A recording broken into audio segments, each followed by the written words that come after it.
मूकं करोति वाचालं पङ्गुं लङ्घयते गिरिं यत्कृपात्तमहं वन्दे परमानन्दमाधवम्।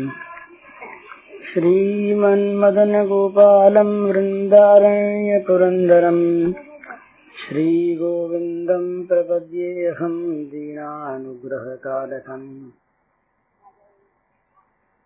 वंशीविभूषितकरान्नवनीरदाभात् पीताम्बरादरुणबिम्बफलाधरोष्ठात् पूर्णेन्दुसुन्दरमुखादरविन्दनेत्रात् कृष्णात् परं किमपि तत्त्वमहं न जाने। नवजलधरवर्णं चम्पकोद्भासिकर्णम् विकसितनलिनास्यं स्फुरन्मन्दहास्यम् कनकरुचिदुकूलं चारुबर्हावचूलम् कमपि निखिलसारं नौमि गोपीकुमारम्। हरि में, भगवान में, श्याम सुंदर में इस प्रकार के विलक्षण गुण हैं कि आत्माराम मुनि जो नित्य आत्मरमण करते हैं, आत्म स्वरूप के अतिरिक्त कहीं पर भी उनकी कोई और सत्ता नहीं। इस प्रकार के जो आत्मरमण करने वाले आत्माराम मुनि और जो निर्ग्रंथ, जिनके अज्ञान की ग्रंथियां टूट गई, जिनने ग्रंथों को छोड़ दिया, निर्ग्रंथ हो गए, ऐसे लोग जो हैं आत्माराम मुनि, वे भी आपके गुणों से खिंचकर अहेतु की भक्ति करने को बाध्य होते हैं। ऐसे आपके गुण हैं। तो ब्रह्मा जी कहते हैं, भगवान आपके जो अनंत अप्राकृत जो कल्याण गुणगण हैं, ये बड़े विचित्र हैं और ऐसे जो आप हैं वो सबके लिए अज्ञेय ही रहते। आपके दिव्य स्वरूपभूत गुणों का पता किसी ने आज तक पाया? कोई भी भगवान के गुणों का अंत नहीं पा सका। गुणों का वर्णन करते करते सब पवित्र हो गए,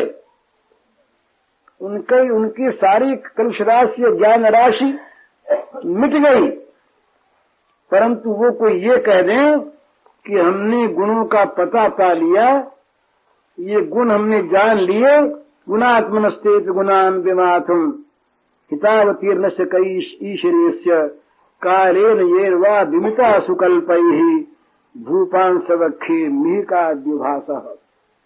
भगवान आपके गुणों का पार कौन पा सकता है? बड़े बड़े लोग हुए, ऋषि मुनि तपस्वी योगी, जिन्होंने बड़ी बड़ी सिद्धियां प्राप्त की, और यहाँ तक कि उनकी गणना से कोई बचा नहीं। वे इतने सूक्ष्मदर्शी हुए कि महाराज वे अपने सामर्थ्य से, शक्ति से, ज्ञान से, विज्ञान से पृथ्वी के एक एक परमाणु को जान गए।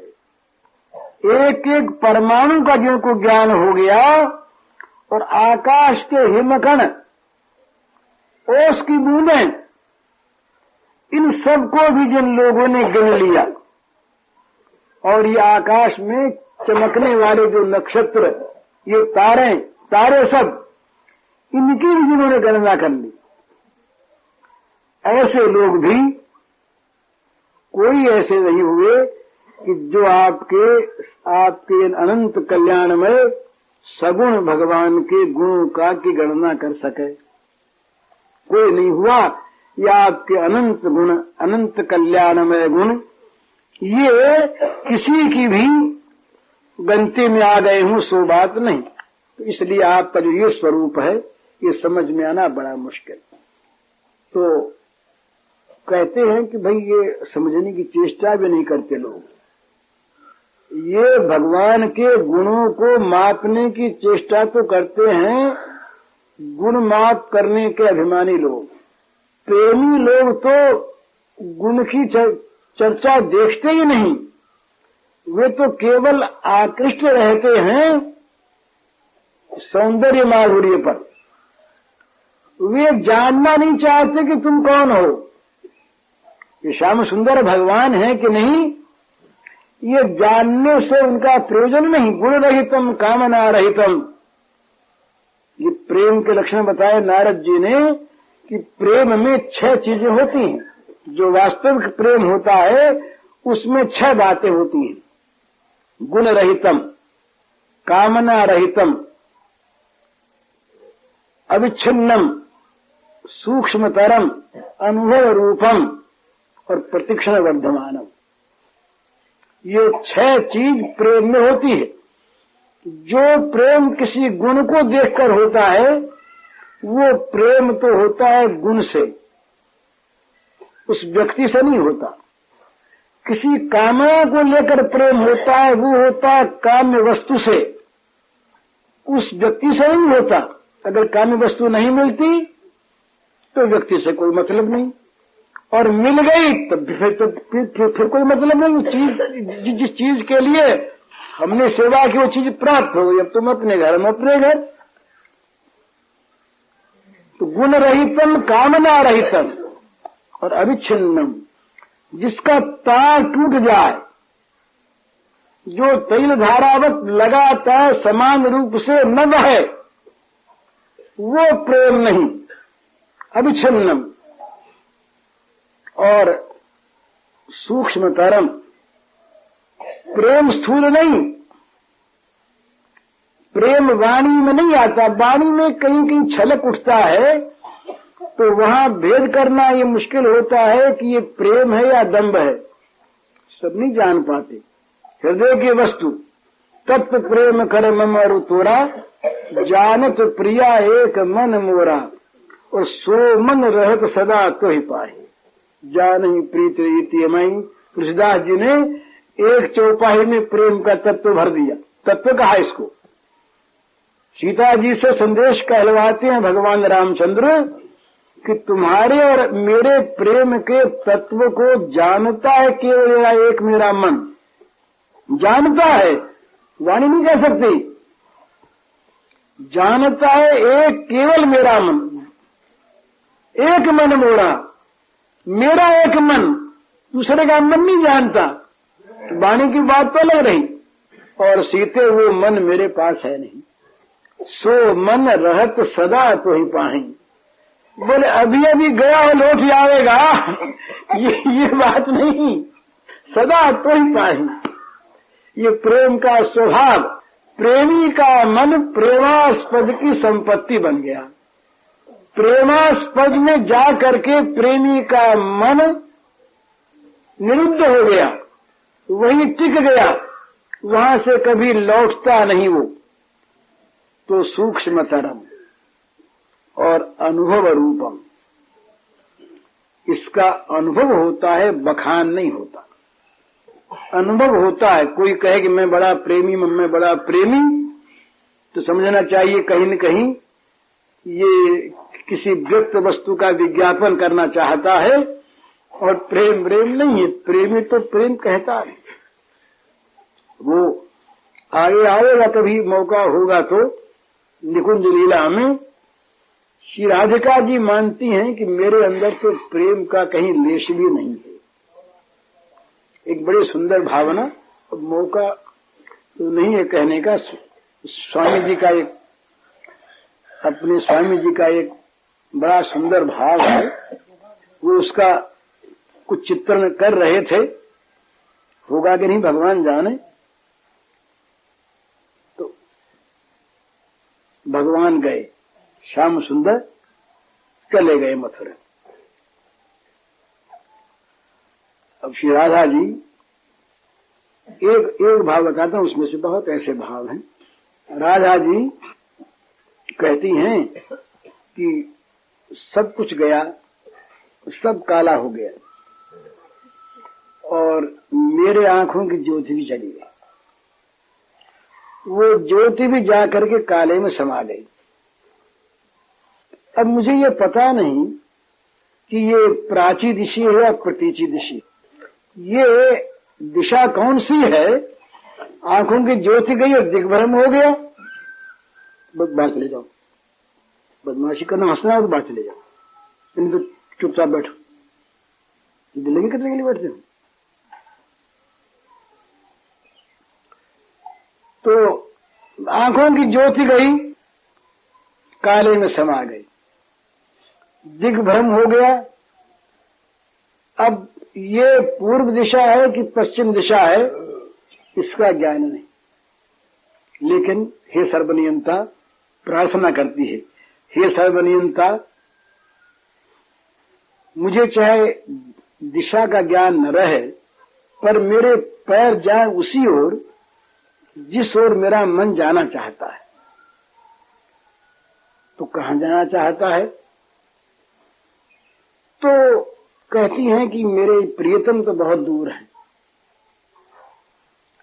लेकिन मेरा मन चाहता है कि उनकी विपरीत दिशा में भाग जाऊं, जिधर वो नहीं है उधर को भाग जाऊं और दूर चले जाऊं। क्यों चले जाओ भाई? तो कहते हैं कि मैं जो उनके वियोग में मेरे श्वासों का तापमान बढ़ गया, बड़ी गर्मी बढ़ गई।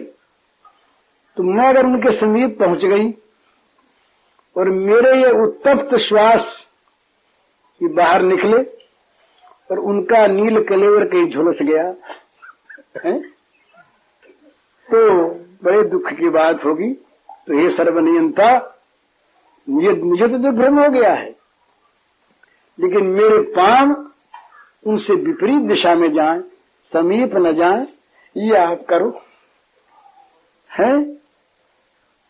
तो अनुभव रूपम।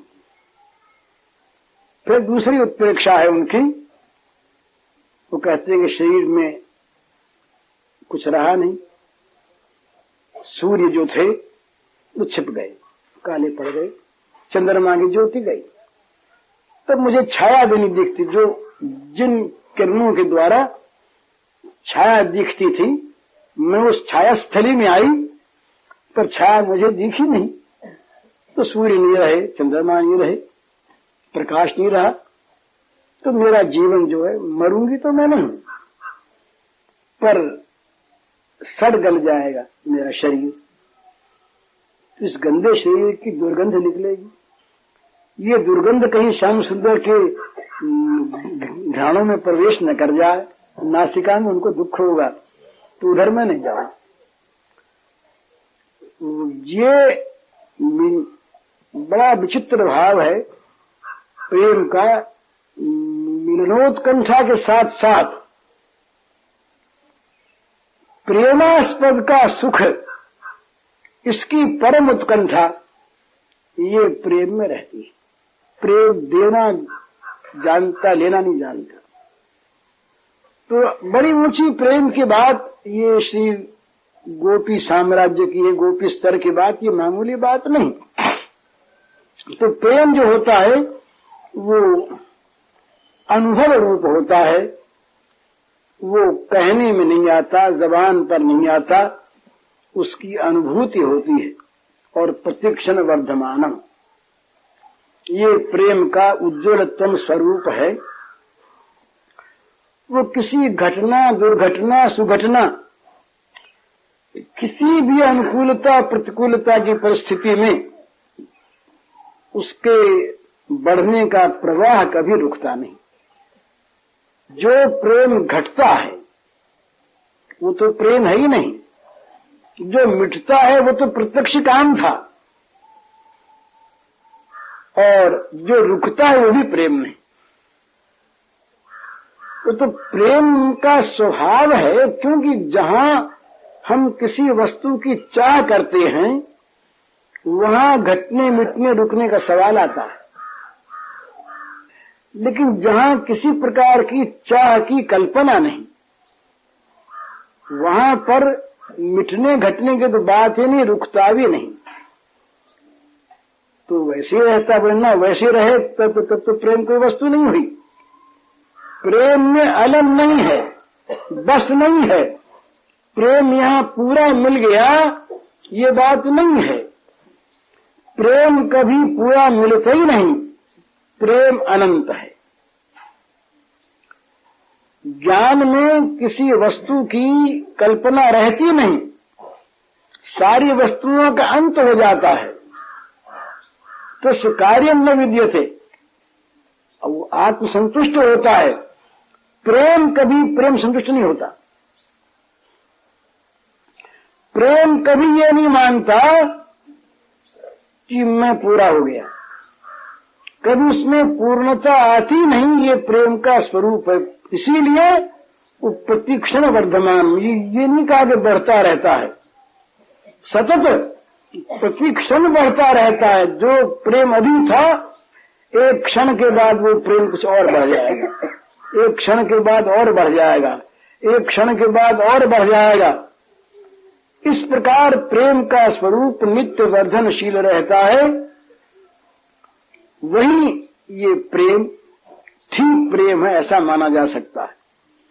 जहां पर प्रेम रुकता है, किसी गुण को लेकर प्रेम होता है, तो ये जितने भी भगवत प्रेमी लोग हैं, ये भगवान का गुण नहीं देखते। मैं भगवान के गुणों का पार तो है ही नहीं, पर इनको गुण देखने की आवश्यकता ही नहीं।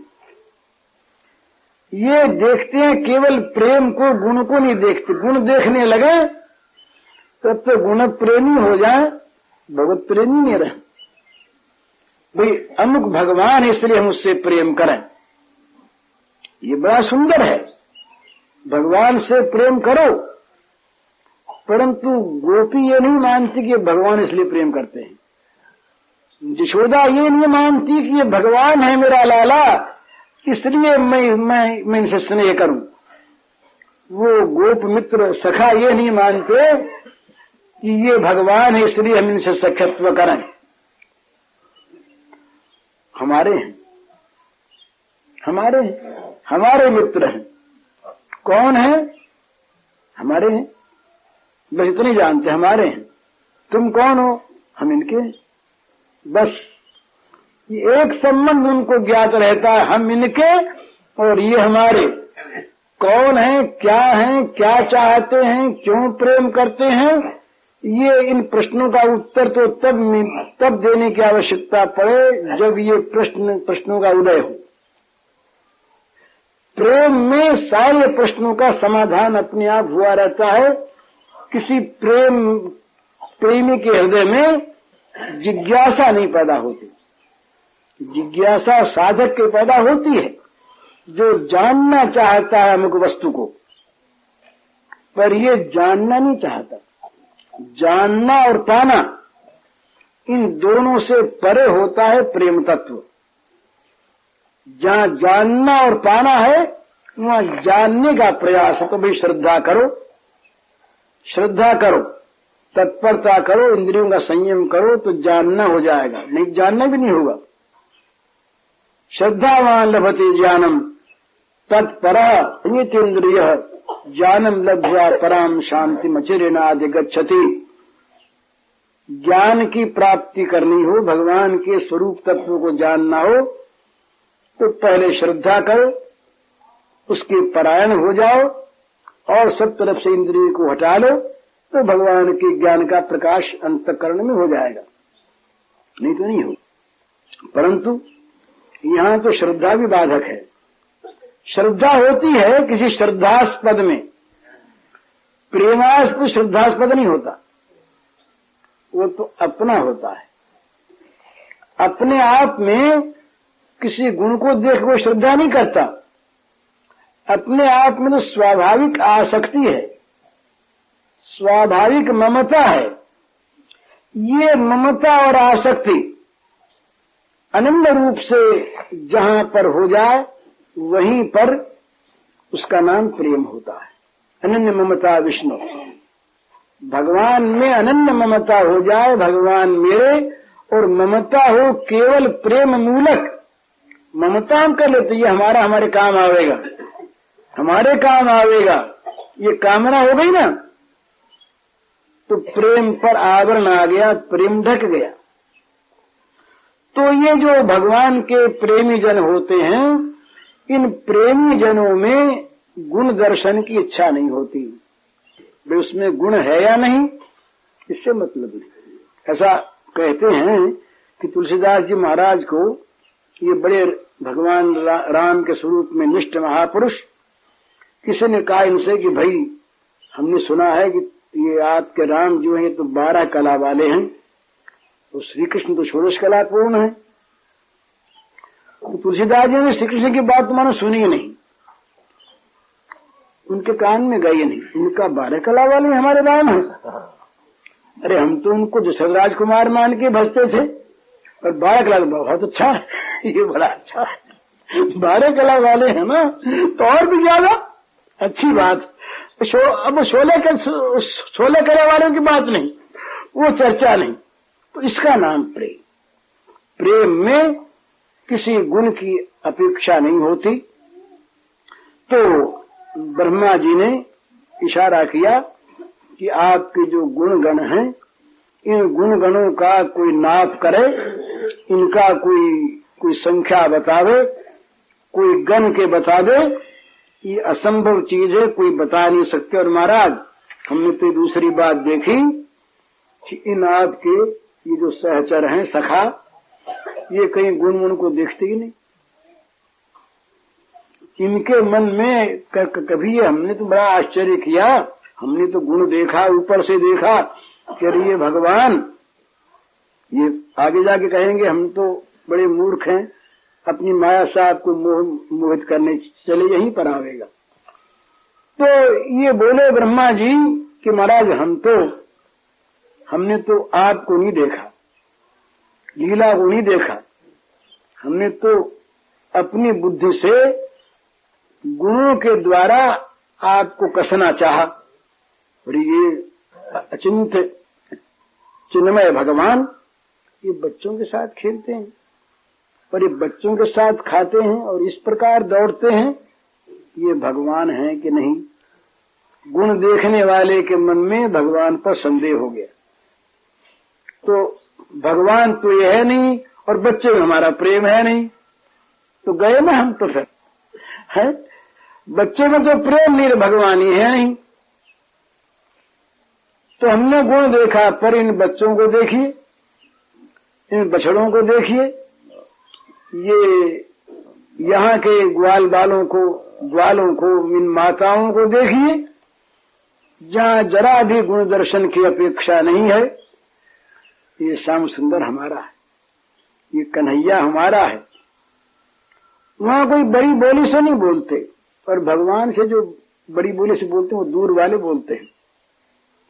दूर वालों की बड़ी बोली होती है, निकट वालों की बड़ी बोली नहीं होती। बहुत आदर, ये दास्य भाव तक होता है। शांत में बड़ा आदर है, दास्य में उससे कम है, पर आदर है। और फिर आगे तो फिर सख्य में आदर नहीं, समानता है। पर वात्सल्य में तो डांट डपट भी है। वहां केवल खुशामद बरामद नहीं, वहां तो छड़ी लेकर के भी यशोदा मैया खड़ी हो जाती है, बड़े मानता कि नहीं, लगेगी छड़ी अभी, बड़ा ढीठ हो गया। और जहां सर्वार्पण है, मधुर भाव, वहां इन सभी का समावेश है। तो प्रेम में गुण दर्शन नहीं होता। तो ब्रह्मा जी ने कहा महाराज आपके गुणों को कोई जानता ही नहीं, वो कोई नहीं बता सकता। तो बोले क्या करना चाहिए? अब ब्रह्मा जी अपनी बात कहते हैं, बोले भाई हम तो प्रेमी है नहीं। ये प्रेमियों की चर्चा तो हमने कर दी इनको देख करके, पर हम तो प्रेमी नहीं, हमारे सरीखा लोग, हम सरीखा आदमी जो है उसके लिए, और हम तो अपनी बात सबके लिए जानते हैं। तो क्या करें? तत्ते अनुकंपाम सुसुमीक्षमाणो भुंजान एवात्मकृतम विपाकम हृदवाग बपुभिर्विदधन नमस्ते जीवित यो मुक्ति पदे सदाय भात। बोले महाराज हम तो मुक्ति चाहते हैं, मुक्ति की बात करें, पर हमें एक बात बड़ी बढ़िया स्फुरित हो गई हमारे मन में, आपके सुंदर स्वरूप को देख करके ये नया साधन मिला ब्रह्मा जी को। सुसमीक्षमाण का 2 अर्थ किया है। कुछ टीकाकार कहते हैं कृपा की प्रतीक्षा, और कुछ कहते हैं भली भांति सर्वत्र देखे कृपा को। हर जगह भगवान की कृपा को देखे, हर एक विषय में भगवान की कृपा को देखे, और जो कुछ भी प्राप्त हो जाए अच्छा बुरा फल रूप में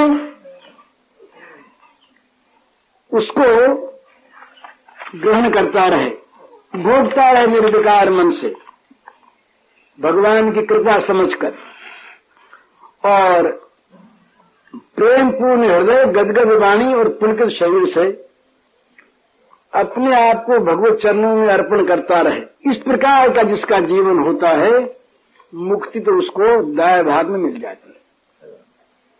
उत्तराधिकार में जैसे आजकल तो नए कानून हो गए, उत्तराधिकार के भी कानून बन गए, सरकार माने तो न माने उत्तराधिकार, पर अपना कानून यही था पहले का कि पुत्र जो है पुत्र हो गया,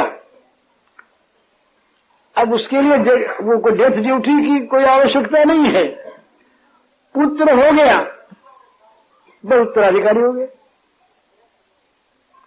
अमुक का पुत्र तो उसका उत्तराधिकारी, उसका जो कुछ है उसका सत्वाधिकार उस पुत्र को होगा अपने आप। तो ये कहते हैं कि ये मुक्ति जो है ना ये आपका धन है, भगवान का धन मुक्ति है। तो क्या करे कि भाई सीधी सी बात है, 3 बात करे। तो ते अनुकंपा सुसमीक्षमाणु, आपकी कृपा की को देखे या आपकी कृपा की प्रतीक्षा करता रहे निरंतर।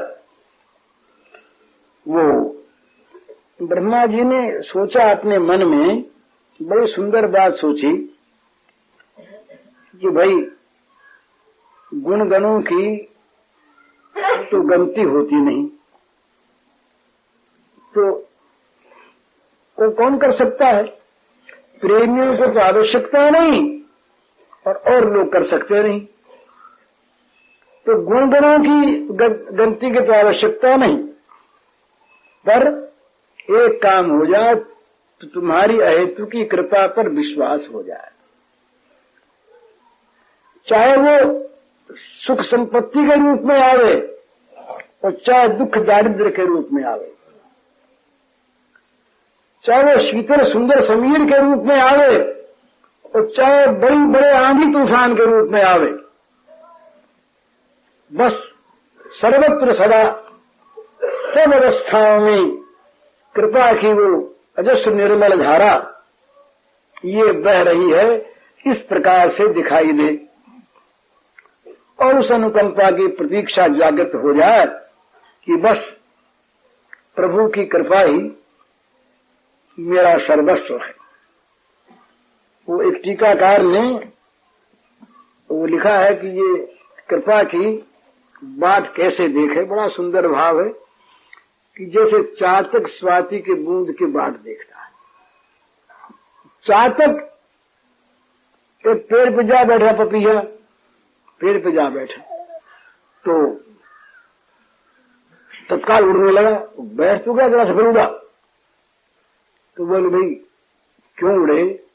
इसने पूछा। बोले इसलिए उड़ा कि ये गंगा के तट का जो पेड़ है ये गंगा जी के पानी से खींचा गया है, तो इस पर मैं नहीं बैठता। मेघ जल से जो खींचा गया हो उस पर बैठूंगा मैं।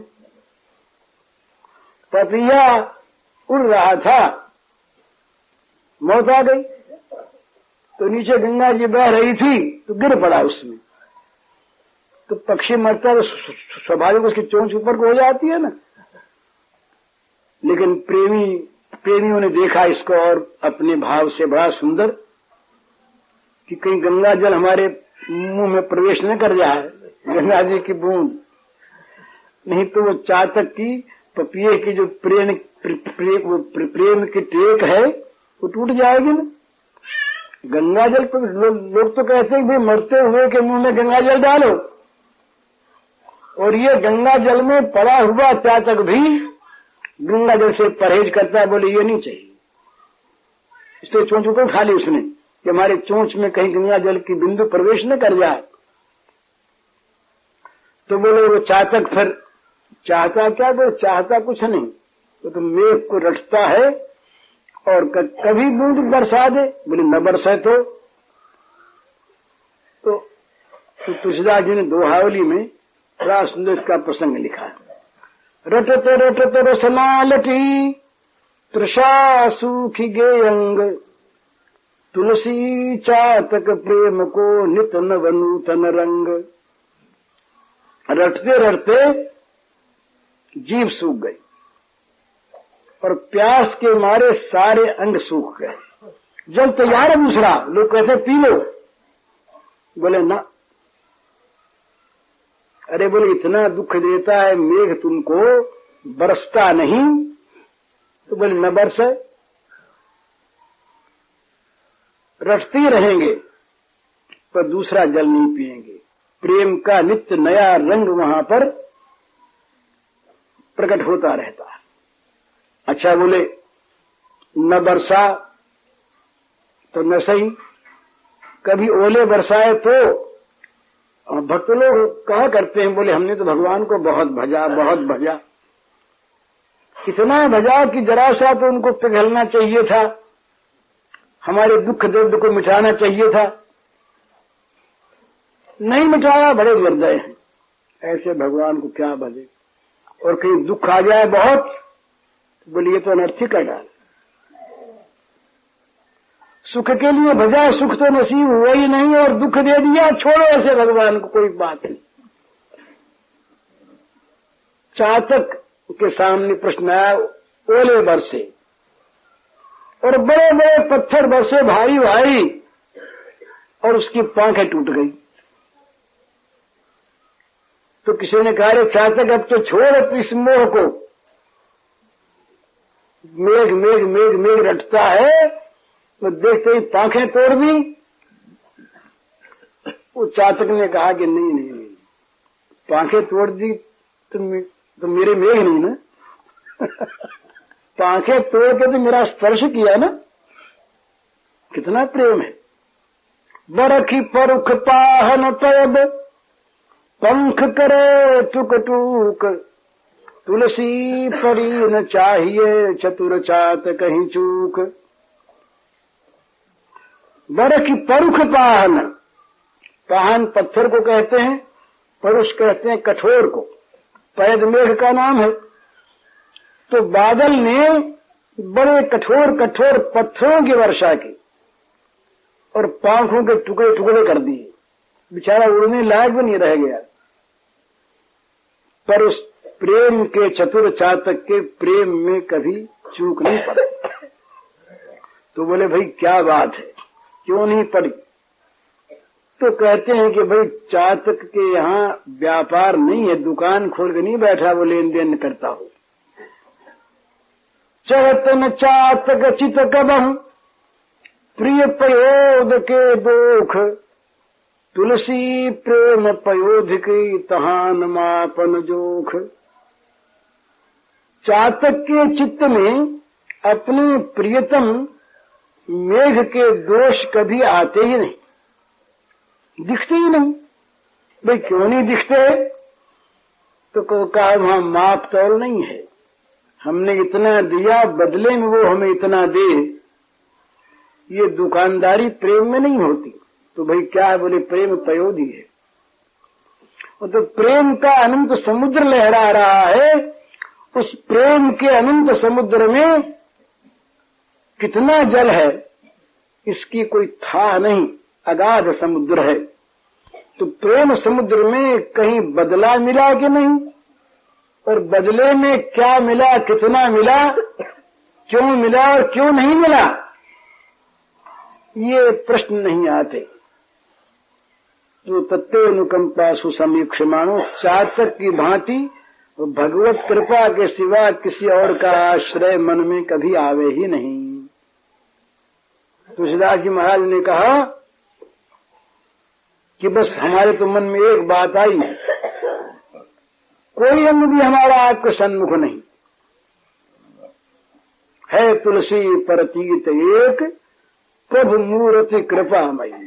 बस एक विश्वास है कि आपका जो ये स्वरूप है ये कृपामय है, आप कृपा से बने हुए, तो तत्व अनुकंपा समीक्ष मानो।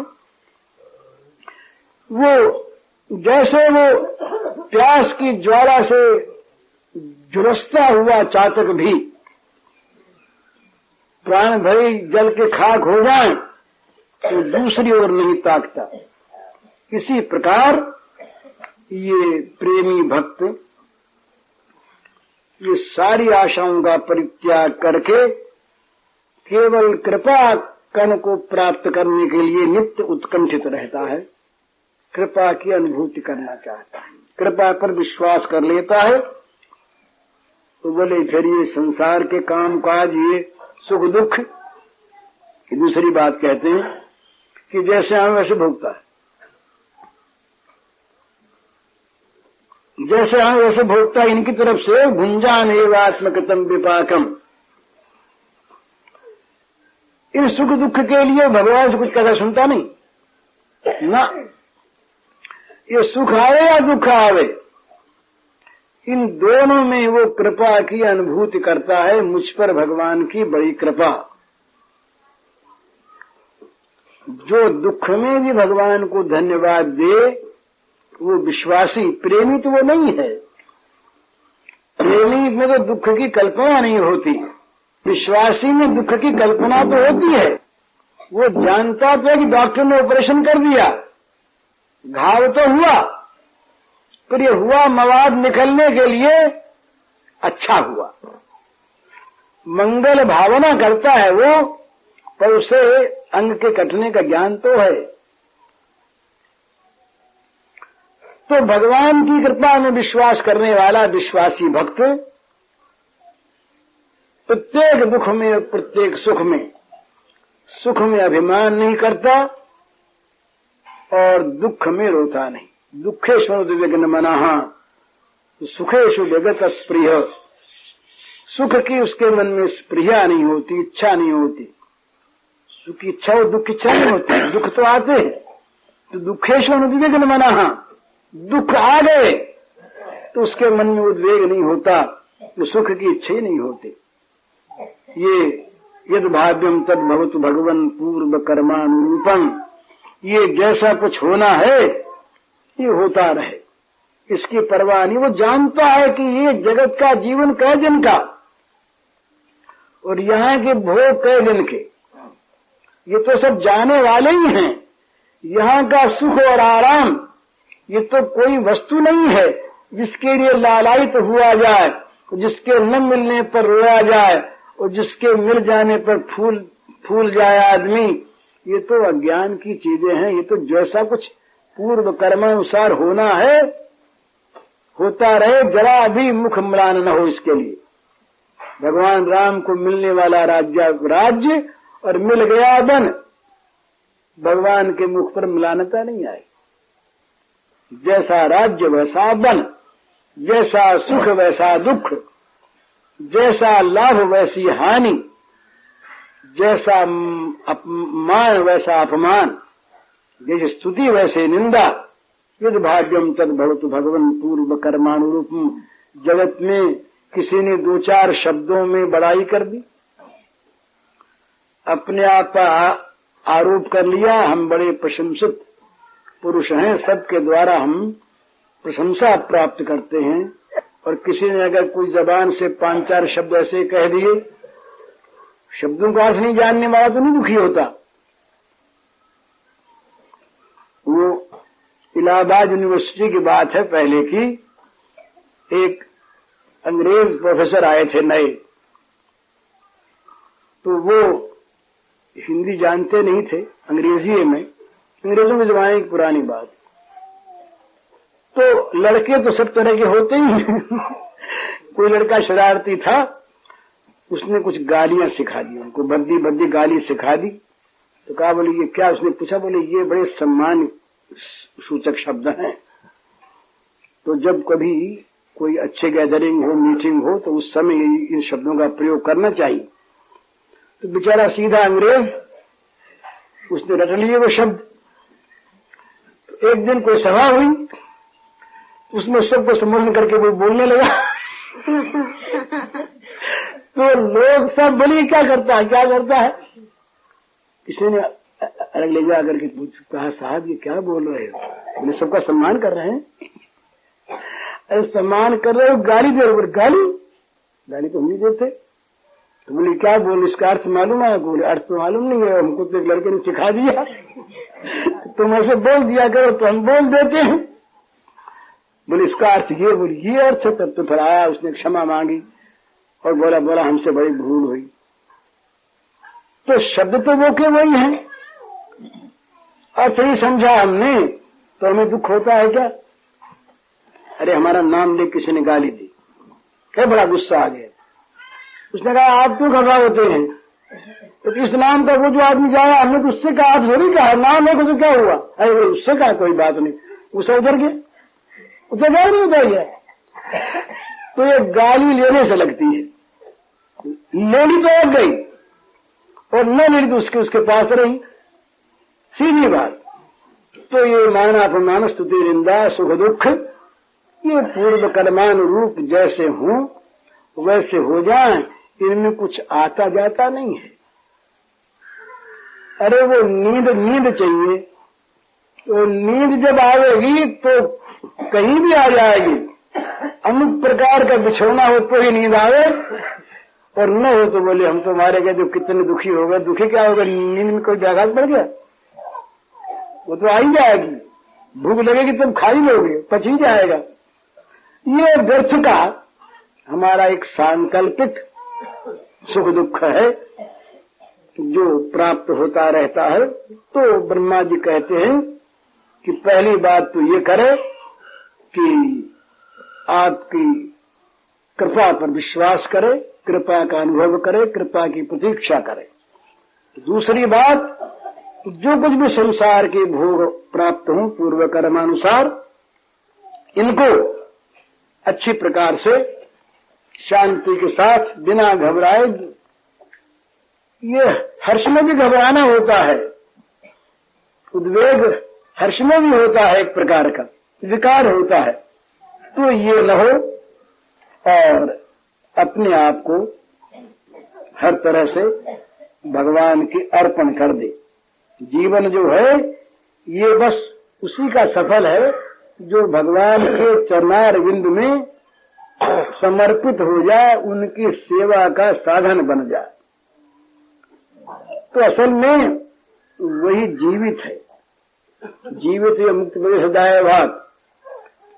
जिसका जीवन भगवान के चरणों में नहीं, वो तो मुर्दा ही है, मरा हुआ ही है, और क्या है उसमें।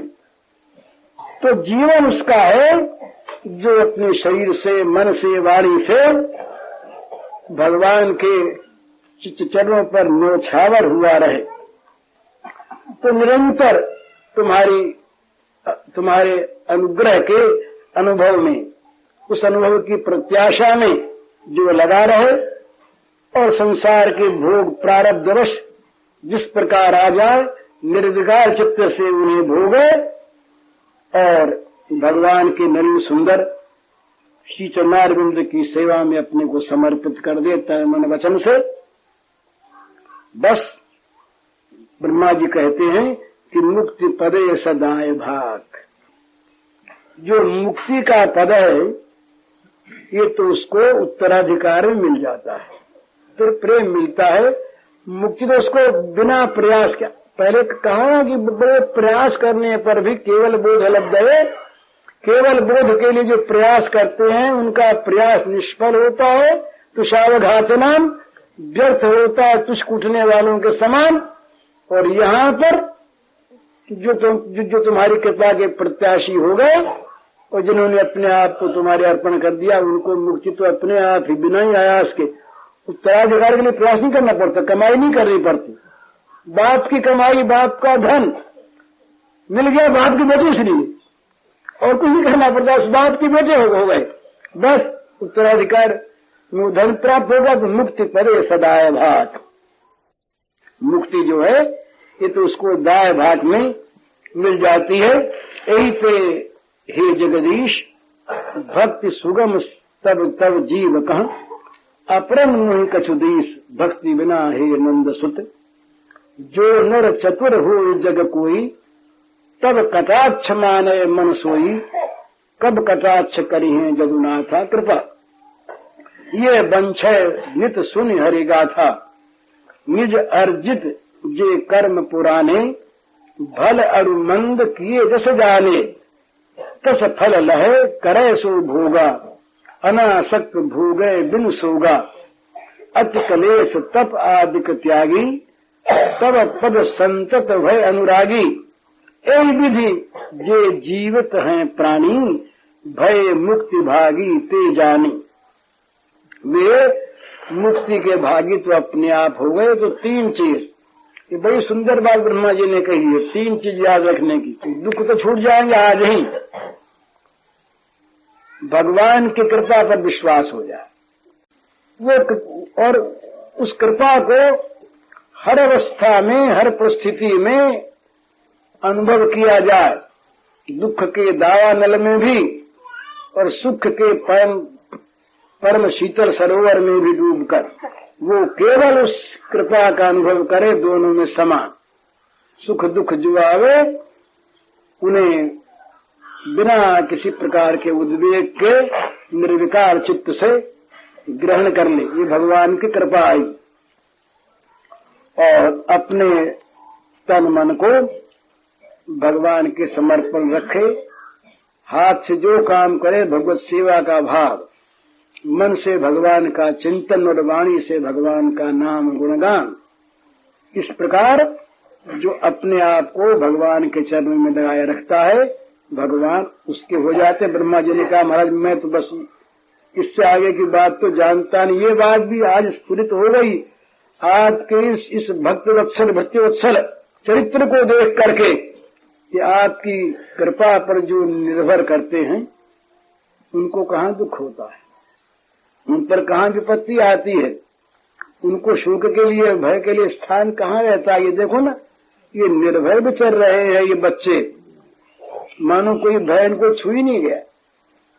तो ये सब आपकी कृपा का फल है। तो बस हम तो यही चाहते हैं कि आपकी कृपा पर विश्वास हो जाए, जो कर्म बस भोग प्राप्त हो उनको निर्विकार चित्त से भोग लिया जाए और आपकी सेवा में अपने आप को अर्पण कर दिया जाए। हरिओम तत्सत।